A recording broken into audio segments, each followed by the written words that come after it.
My child invented an imaginary friend who knows too much about our family. My name is Caitlin. I'm 34 years old, and I'm the mum of a 5-year-old boy named Evan. Evan is a lively, curious kid, and up until recently, I thought he was completely normal for his age. About 2 months ago, he started talking to an imaginary friend. At first, I didn't think much of it. Many kids create imaginary friends. It's just part of their development and imagination. But the longer this friendship lasted, the more strange it became, and soon it was impossible to ignore. The first time Evan mentioned Toby, as he called him, was during breakfast.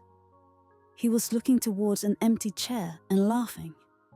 "Mum, Toby says he has the same plate at home," he said, pointing to our old ceramic dish, set that I had inherited from my grandmother. I smiled and asked, "Where does Toby live?" Evan replied without hesitation, "Here. He says he's always lived here." That gave me pause. I thought it was a strange answer, but I chalked it up to his imagination. The house we live in was built in the 70s. A standard 2-story suburban home. Nothing remarkable. A few days later, I noticed Evan spending more time in his room, talking to someone. Sometimes I heard him laugh or whisper as if he were deep in a conversation. I decided not to interfere as long as it seemed innocent. But one night, when I was tucking him into bed, he said, "Mom, Toby says you looked really pretty in your white dress." I froze. "What white dress, Evan?" "The one you wore when you married Dad. He says you looked like a princess." My throat went dry. "Evan, how do you know about that dress?"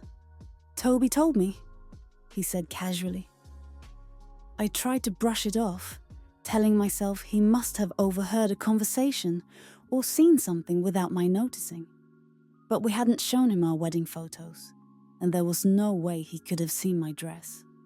From that moment, Toby started appearing more frequently in our house. One day while I was cleaning the living room, Evan suddenly ran up to me. "Mom, Toby says he doesn't like it when you move his things," he said, looking upset. "What things?" I asked, confused and a little annoyed.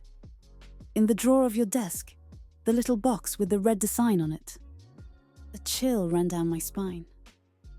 The drawer he mentioned was locked, and inside was a small decorative box I had inherited from my grandmother. I'd never shown it to Yvonne, or to anyone else for that matter. The next day, I asked Evan how Toby knew about the box. "He just knows, Mom. He sees everything. He said this is his house, and he's the boss here." My concern turned into dread. Sometimes, late at night, I heard Evan talking in his room. His voice sounded nervous, like he was arguing with someone. "What does Toby say to you?" I asked him one day. Evan looked at me with wide eyes. "He says if I'm not his friend, he'll get mad. You don't want him to be mad, do you, Mom?" My stomach dropped. I was starting to feel like this wasn't just Evan's imagination. Things escalated when strange events started happening to me. I would leave the lights on, only to find them turned off in the morning. Doors would open by themselves. One night I heard footsteps in the attic, even though no one had been up there in years.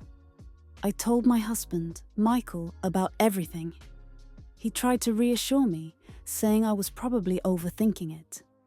But even he couldn't ignore it when something strange happened to him. One night, Michael woke up and went to check on Evan. He said he heard voices.